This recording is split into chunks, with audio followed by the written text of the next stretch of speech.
Adam.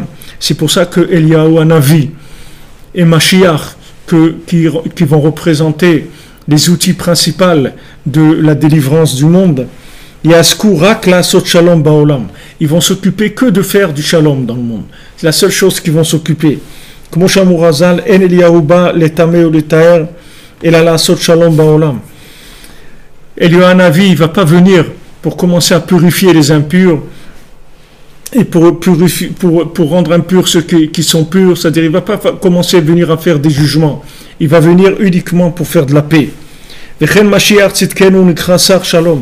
Et aussi Mashiach, il s'appelle Sar Shalom, il s'appelle un prince de paix, un ministre de paix, quelqu'un qui sait administrer la paix dans le monde.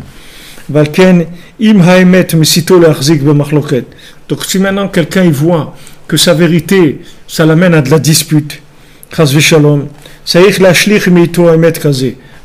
faut jeter cette vérité par terre, et l'éloigner de son visage, de sa compréhension. Qu'est-ce que je fais avec ces principes-là? Combien de gens ils ont éloigné leurs conjoints, leurs enfants, leurs amis, leur famille, le monde entier ils ont éloigné avec leur comportement soi-disant de vérité, soi-disant de la vérité. Qu'est-ce que c'est cette vérité-là? D'éloigner tout le monde. Parce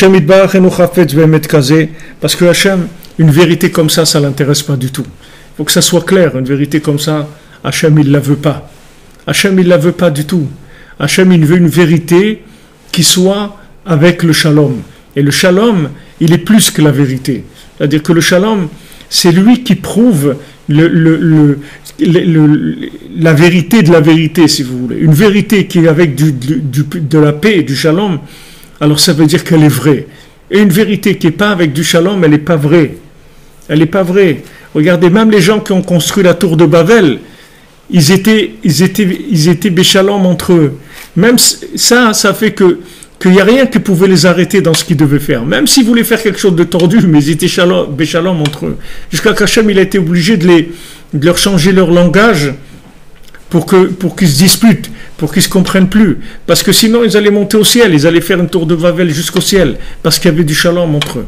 C'est-à-dire que le shalom, c'est le régulateur de la vérité. C'est-à-dire quand vous voyez qu'une vérité, elle entraîne de la dispute, alors il faut reculer, c'est tout. Il faut que la vérité, elle soit avec du shalom. Sinon, c'est pas une vérité, elle n'est pas viable. Elle n'amène rien du tout dans le monde.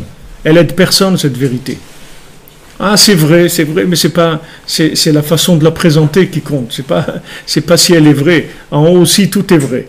Dans l'autre monde, tout est vrai. Encore plus vrai que tout ce qu'il peut y avoir ici. Et pourtant, le monde, il est dans l'état où il est. Pourquoi? Parce qu'il n'y a pas une diffusion de la vérité au niveau de ce que les individus sont capables d'accepter, de reconnaître. Du moment où il y a la moindre imposition, on veut imposer quelque chose, ça ne marche pas. Ça ne marche pas. Si on veut imposer, ça ne marche pas. Tant qu'on voudra imposer la vérité, ça ne marchera pas. Par contre, embellir la vérité, la rendre agréable, la rendre viable, la rendre sécurisante, la rendre attirante, tout ce que vous voulez, ça, il n'y a aucun problème, c'est ce qu'il faut faire. Mais sans aucune violence, sans aucune rigueur, sans vouloir imposer quoi que ce soit à qui que ce soit.